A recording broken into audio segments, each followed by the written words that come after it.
Hi hello welcome to our channel Teju's పదాల పదనిసలు. ఈరోజు మనం చెప్పుకోబోయే కథ చెలి నివాసమై పార్ట్ 151. ఇంకా లేట్ చేయకుండా స్టోరీలోకి వెళ్ళిపోదాం.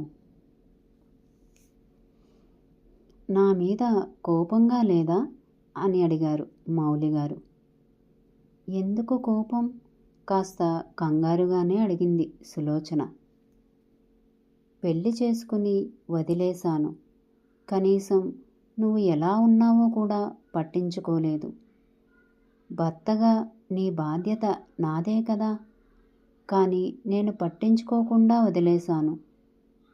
ఈ ఇంట్లో పని వాళ్ళకి కూడా ఇల్లంతా తిరిగే స్వేచ్ఛ ఉంది, కానీ నీకు మాత్రం ఆ స్వేచ్ఛ లేదు కదా అన్నారు కళ్ళనీళ్లతో. మీరలా అనకండి. జరిగిన దానిలో మీ తప్పేం లేదు. ఇంకా వాళ్ళలా ఇల్లంతా తిరగడానికి నేను పని మనిషిని కాదు కదా. నాకు ఇలా ఇంట్లోనే ఉండటం అలవాటు. నేను పెద్దగా బయట తిరిగింది కూడా లేదు. కేవలం గుడికి మాత్రమే వెళ్ళేదాన్ని. అది కూడా తెల్లవారుజామున ఎవరూ రాకముందే. మీరు ఆ విషయంలో ఆలోచన చేయవద్దు అని చెప్పింది సులోచన. ఎదుటి వాళ్ళ తప్పు ఉన్నా వాళ్ళని ఒక్క మాట అనవు సరే, కనీసం నీకేం కావాలో కూడా నువ్వు తెలుసుకోలేవా సులోచన? తెలిసినా ఇలా మౌనంగా ఉండిపోతావా అని అడిగారు మౌలి. సులోచన ఏం మాట్లాడలేదు, సైలెంట్గానే ఉంది. ఏం చెప్తుంది? మీ భార్యగా మీ పక్కన ఉండాలని కోరుకోవాలా? లేక నేను అనాథని కాదు, దిక్కులేని దాన్ని అంతకన్నా కాదు, మీ మావయ్య నా పుట్టుకకి కారణమని చెప్పాలా? ఇవన్నీ జరిగితే మీ కుటుంబంలో కలహాలు తప్ప కాపురం ఉండదు. నా వల్ల మీకు ఎలాంటి ఇబ్బంది కలగకూడదు అని మనసులోనే అనుకుంటూ మౌనంగా ఉండిపోయింది సులోచన. నాకు నీ పుట్టుక గురించి తెలిసింది సులోచన. చాలాసేపటి నిశ్శబ్దం తర్వాత మౌనం వీడి మాట్లాడారు మౌలి గారు. ఉలిక్కిపడినట్టు చూసింది సులోచన. ఆమె కళ్ళల్లోకి చూస్తూ, నిన్ను కన్న నీ తండ్రి నీతో అసభ్యంగా మాట్లాడుతుంటే ఈ గది తలుపు బయట నిలబడి అన్నీ విన్నాను. ఆ క్షణమే ఆయన ఉసురు తీయాలని అనిపించింది. కానీ అలా చేస్తే నీ పుట్టుక గురించి ఎవరికీ తెలియదు కదా. అందుకే అమ్మ వాళ్ళు వచ్చాక ఈ విషయం గురించి మాట్లాడి అందరికీ నువ్వు ఎవరో తెలిసేలా చెయ్యాలి అనుకున్నాను. కానీ ఇంతలోనే అని ఇంకా మాట్లాడలేక సైలెంట్ అయిపోయారు. ఆ దేవుడికి కూడా ఈ విషయం బయటకు రావడం ఇష్టం లేదు. అందుకే ఇలా జరిగిపోయింది. నా గురించిన ఆలోచన వద్దండి. మీరు అక్క సంతోషంగా ఉండండి. నా వల్ల ఎవరికీ ఉపయోగం లేదు అని చాలా బాధపడేదాన్ని. నేను బయటకు వస్తే నన్ను పెంచిన వాళ్ళని కూడా ఇష్టం వచ్చినట్టు మాట్లాడేవారు. అందుకే నేను బయటకు రాకుండా ఇంట్లోనే ఉండేదాన్ని. జీవితాంతం నన్ను గుండెల్లో పెట్టుకుని చూసుకునేవాళ్ళు నాకు పెళ్ళి జరగకపోయినా. కానీ నా వల్ల కనీసం మీ ప్రాణాలైనా నిలబడతాయి అన్న ఉద్దేశంతోనే, నా వల్ల ఆ ఉపయోగం అయినా ఉంది కదా అనే నేను ఈ పెళ్ళికి ఒప్పుకున్నాను. అంతకు మించి ఏదో ఆశించి కాదు. ఒక భార్యగా మీ సంతోషం మాత్రమే నేను కోరుకుంటాను. మీరు, అక్క, 2 పిల్లలు సంతోషంగా ఉండండి. అంతకు మించి నేనేం కోరుకోను. దయచేసి నా గురించిన ఆలోచన మర్చిపోండి అని చేతులు జోడించి మరీ చెప్పింది సులోచన. సులోచన చాలా నెమ్మదైన స్వరంతో చెప్పినా కూడా ఆ మాటల్లో ఎలాంటి త్రోటిపాటు లేకపోవటం గమనించిన మౌలిగారి మనసు మరింత బాధతో మూలిగింది. 2 నిమిషాల తర్వాత ఒక నిర్ణయానికి వచ్చినట్టు గాఢంగా ఊపిరి తీసుకుని, నా సంతోషం నీతోనే అంటే ఏం సమాధానం చెప్తావు సులోచన అని అడిగారు. అదిరిపడింది సులోచన ఆ మాటలకి. భయంగా ఒక అడుగు వెనక్కి వేసి గోడని ఆసరా చేసుకొని నిలబడి మౌలిగారి వంక చూసింది. చిన్నప్పటి నుండి నా వెనుక బావా బావా అంటూ తిరిగే రాజీ నిజస్వరూపం తెలిసాక తన మీద అసహ్యం కలుగుతుంది. తన వైపు చూడాలన్నా కూడా ఇక్కడ నొప్పిగా ఉంది. తనది ప్రేమ అని సరిపెట్టుకోలేను. ఆ ప్రేమ ఎప్పుడో పంతంగా మారిపోయింది అనిపిస్తుంది నాకు. ప్రేమ ఒకరి మీదనే పుట్టాలని లేదు కదా సులోచన. అలానే ఇప్పుడు నాకు రాజీ మీద ఎలాంటి ప్రేమ లేదు. ఇంకా చెప్పాలంటే కోపం, అసహ్యం ఉంది తన మీద. నన్ను మోసం చేసింది అన్న భావన అసహ్యాన్ని రెట్టింపు చేస్తుంది. తన తండ్రి గురించి తప్పుగా అనుకోకూడదు అని నిజం చెప్పలేదంటే ఒప్పుకుంటా. మరి తన వల్లనే కదా నీ జీవితం ఇలా ఎటూ కాకుండా అయిపోయింది. మరి నీకు ఒక దారి చూపించటం తన బాధ్యత కదా. ఆ బాధ్యతని వదిలేసి నిన్నిలా ఒక గదికి మాత్రమే పరిమితం చెయ్యాలని అనుకోవటం ఎంతవరకు సబబు? పైగా నీకు కన్న తండ్రి అయి ఉండి ఆయన అలా మాట్లాడుతుంటే వారించాల్సింది పోయి నీ విషయంలో పాషాణంలా ఉండటం నాకు ఎంత మాత్రం నచ్చలేదు అని తన మనసులో రాజేశ్వరీదేవి గురించిన ఆలోచనని సులోచన ముందు పరిచారు మౌలిగారు. ఏమండి, మీరిలా మాట్లాడకూడదు. ఇది చాలా తప్పు. నేను అని మాటలకు తడుముకుంటుంటే, నువ్వు ఏంటి సులోచన, నువ్వు నాకు ఏమీ కావా అని అడిగారు మౌలిగారు. నేను పేరుకు మాత్రమే మీ భార్యని. దయచేసి అంతకు మించి ఎక్కువగా ఆలోచించవద్దు. రాజేశ్వరి అక్క మాత్రమే మీకు భార్య. మీ భార్య, మీ పిల్లలు, ముద్దులొలికే మీ కుటుంబం. ఇంతే.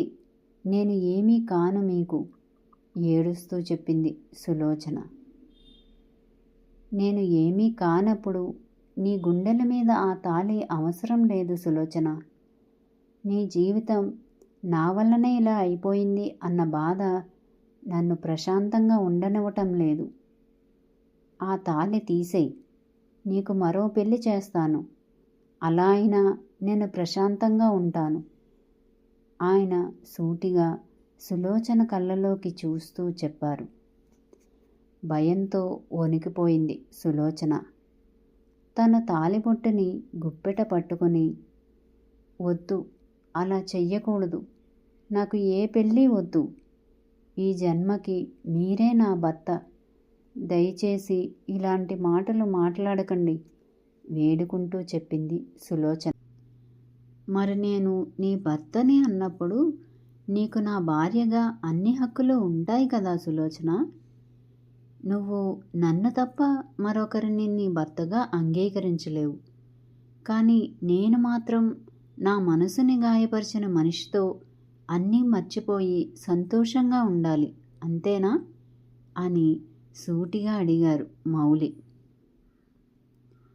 మీరు తనకు కాకుండా పోతారేమో అన్న భయంతో అక్క నన్ను మీకు దూరంగా ఉంచుతుంది, కానీ మరో ఉద్దేశం లేదు అక్కకి తడబడుతూ చెప్పింది సులోచన. అది అబద్ధమని నీకు తెలుసు సులోచన.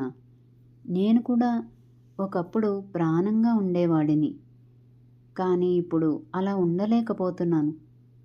అది నా తప్పు కాదు కదా, వాళ్ళు చేసిన తప్పులే కదా. అందుకే నేను ఒక నిర్ణయానికి వచ్చాను అన్నారు మౌలి. భయం భయంగా చూసింది సులోచన.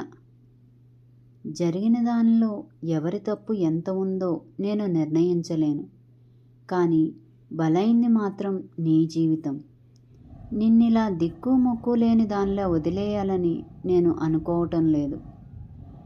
ఈ ఇంట్లో నా భార్యగా రాజేశ్వరికి ఎంత హక్కు ఉందో నీకు కూడా అంతే హక్కు ఉంది. ఈ రోజు నుండి నిన్ను నా భార్యగా మనస్ఫూర్తిగా అంగీకరిస్తున్నాను. ఈ ఇంట్లో మాత్రమే కాదు, సమాజం దృష్టిలో కూడా నువ్వు నా భార్యవి అని అందరికీ తెలిసేలా చేస్తాను. నీకు జరిగిన అన్యాయానికి సమాధానం చెప్తాను అన్నారు మౌలి దృఢ నిశ్చయంతో. వద్దు, ఇదంతా వద్దు, మీరిలా చేయొద్దు. దయచేసి మీ ఆలోచనని మార్చుకోండి. నా వల్ల మీ మధ్య దూరం నేను తట్టుకోలేను.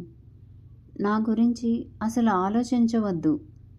నాకు ఇలానే ఇష్టం, నేను ఇలానే ఉంటాను. దయచేసి మీరు మీ ఆలోచన మార్చుకోండి. దీనివల్ల అందరూ బాధపడతారు, ముఖ్యంగా అక్క. మీ ఇద్దరి మధ్య చాలా దూరం పెరుగుతుంది. ఇలా ఏం వద్దు.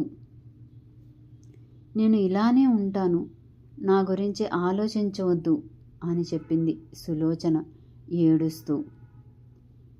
ఎందుకు వద్దు సులోచన? నువ్వు నా భార్యవి కదా. కాదని చెప్పి ఈ తాళి తీసి పక్కన పెట్టు. ఈ క్షణమే నా ఆలోచన మార్చుకుంటాను అన్నారు మౌలి. వద్దని చెప్పాను కదండి, ఎందుకు మీరు నా మాట వినరు? ఏడుస్తూ అడిగింది సులోచన. ఎందుకు వినాలి అన్నది చెప్పు అన్నారు మౌలి గారు కూడా. ఎందుకంటే మీరు నాకు దగ్గరైతే నేను మాత్రమే ఇబ్బంది పడను. మాకెందుకు అని వదిలేయకుండా నన్ను వాళ్ళ ఇంటి సభ్యురాలిగా పెంచుకున్న నా కుటుంబం మొత్తం నాశనం అవుతుంది అని దోసిట్లో మొహాన్ని దాచుకుని ఏడుస్తూ చెప్పింది సులోచన. షాక్ అయి లేచి నిలబడ్డారు మౌలిగారు. 2 నిమిషాల వరకు తేరుకోలేకపోయారు. తేరుకున్నాక భయంతో కంపించిపోతున్న సులోచనని చూసి ఆగలేకపోయారు. తన దగ్గరకు వెళ్ళి సులోచన అంటూ తనని దగ్గరకు తీసుకున్నారు. వద్దండి, మీరేం చెయ్యొద్దు. వాళ్ళ గురించి మీకు పూర్తిగా తెలియదు. మీరు అడ్డం తిరిగిన మరుక్షణం మీకు కూడా కీడు తలపెట్టడానికి వెనుకాడరు. నాకు ఇవేమీ వద్దు. మీరు సంతోషంగా ఉండటం కావాలి. మీరు నా కళ్ళ ముందు నవ్వుతూ ఉంటే చాలు. రోజుకి ఒక్కసారైనా మిమ్మల్ని కంటి నిండుగా చూసుకుంటే నా కడుపు నిండిపోతుంది. ఈ తాళి నా మెడలో పడిన మరుక్షణం నుండి మీరే నా ప్రాణంగా, నా సర్వస్వంగా బ్రతుకుతున్నాను. ఈ పసుపు కుంకుమలు తప్ప నాకు ఇంకేం వద్దు. దయచేసి మీ ఆలోచనని మార్చుకోండి అని వెక్కుతూ చెప్పింది సులోచన. సులోచన, ఇలా ఏడవకు, తనని గుండెల్లో పొదువుకుంటూ చెప్పారు మౌలి. ఒక అరగంటకి సులోచన నెమ్మదించింది. నువ్వు నాకు దగ్గరైతే ఆ కుటుంబాన్ని నాశనం చేస్తానని చెప్పింది ఎవరు? చాలా నెమ్మదిగా అడిగారు మౌలి. సులోచన భయంగా చూసి తల అడ్డంగా ఊపటంతో, నాకు వాళ్ళ మీద ఇప్పుడు అసహ్యం తప్ప ఇంకే భావన లేదు. నేను ఆలోచించి దీనికి పరిష్కారం తెలుసుకుంటాను. నాకు నువ్వు కావాలి, నువ్వు మాత్రమే కావాలని నా మనసు బలంగా కోరుకుంటుంది సులోచన. అలా అని నా పిల్లలకి అన్యాయం చేయను. ఈ సమస్యకి ఖచ్చితంగా ఏదైనా పరిష్కారం తెలుసుకుంటాను. కానీ నువ్వు నా దగ్గర అన్ని విషయాలు చెప్పాలి అని అడిగారు ఆయన లాలనగా. సులోచన ఏం మాట్లాడకపోవడంతో, చెప్పు, ఎవరు నిన్ను బెదిరించింది అని మరోసారి అడిగారు. అక్క, తాళి మాత్రమే నీ మెడలో ఉంటుంది. అంతకు మించి హద్దు దాటి ఏదైనా కావాలని హక్కుల గురించి కానీ మాట్లాడితే ఇంకా ఈ కుటుంబం ఉండదు అని పెళ్ళికి ముందే నన్ను బెదిరించింది. నా పెళ్ళికి పెద్దనాన్న వాళ్ళు ఎవరూ ఒప్పుకోలేదు. రెండో పెళ్ళి వాళ్ళకి ఇచ్చి చెయ్యమని చెప్పేశారు. కానీ అక్క ఒప్పుకోలేదు. నన్ను ఒప్పించింది. నేను మొదట మా వాళ్ళ నిర్ణయానికి కట్టుబడి ఉన్నా. అక్క నా గురించి చెప్పాక ఆ ఇంటికి రాకూడదు అనే అనుకున్నాను. కానీ బెదిరించేసరికి ఒప్పుకోక తప్పలేదు. కానీ ఏ క్షణమైతే తాళి నా మెడలో పడిందో ఇంకా ఆ క్షణం నుండే మీరే నా సర్వం అనుకుంటూ బ్రతికాను. నాకు భయంగా ఉందండి. ఇదంతా ఏం వద్దు. అక్క ఇదంతా చేసింది కూడా మీ మీద ప్రేమతోనే. ఎలా ఉండాల్సిన పరిస్థితులని అలానే ఉండనివ్వండి. నాకేదో అన్యాయం జరుగుతుందని పరిస్థితులని మరింత విషమంగా మార్చకండి. నాకు వేటి మీద కూడా ఆసక్తి లేదు. మీ భార్యగా మీతో సరదాగా తిరగాలని కూడా, మీతో ఉండాలని నాకు ఎలాంటి ఆశలు లేవు. దయచేసి నా గురించి ఆలోచించి మా వాళ్ళని ప్రమాదంలో నెట్టకండి వేడుకుంటూ అడిగింది సులోచన. సులోచన, నీ విషయంలో వాళ్ళ తప్పు ఎంత ఉందో, నా వెనుక ఇంత జరుగుతున్నా తెలుసుకోకుండా కళ్ళున్న గుడ్డివాడిని అయిన నాది కూడా తప్పునే. అసలు నేను లేకుంటే నీకు ఈ పరిస్థితి వచ్చేది కాదు. ఈ సమస్య మొదలైంది నాతోనే. దీనికి ఒక ముగింపుని నేనే ఇస్తాను.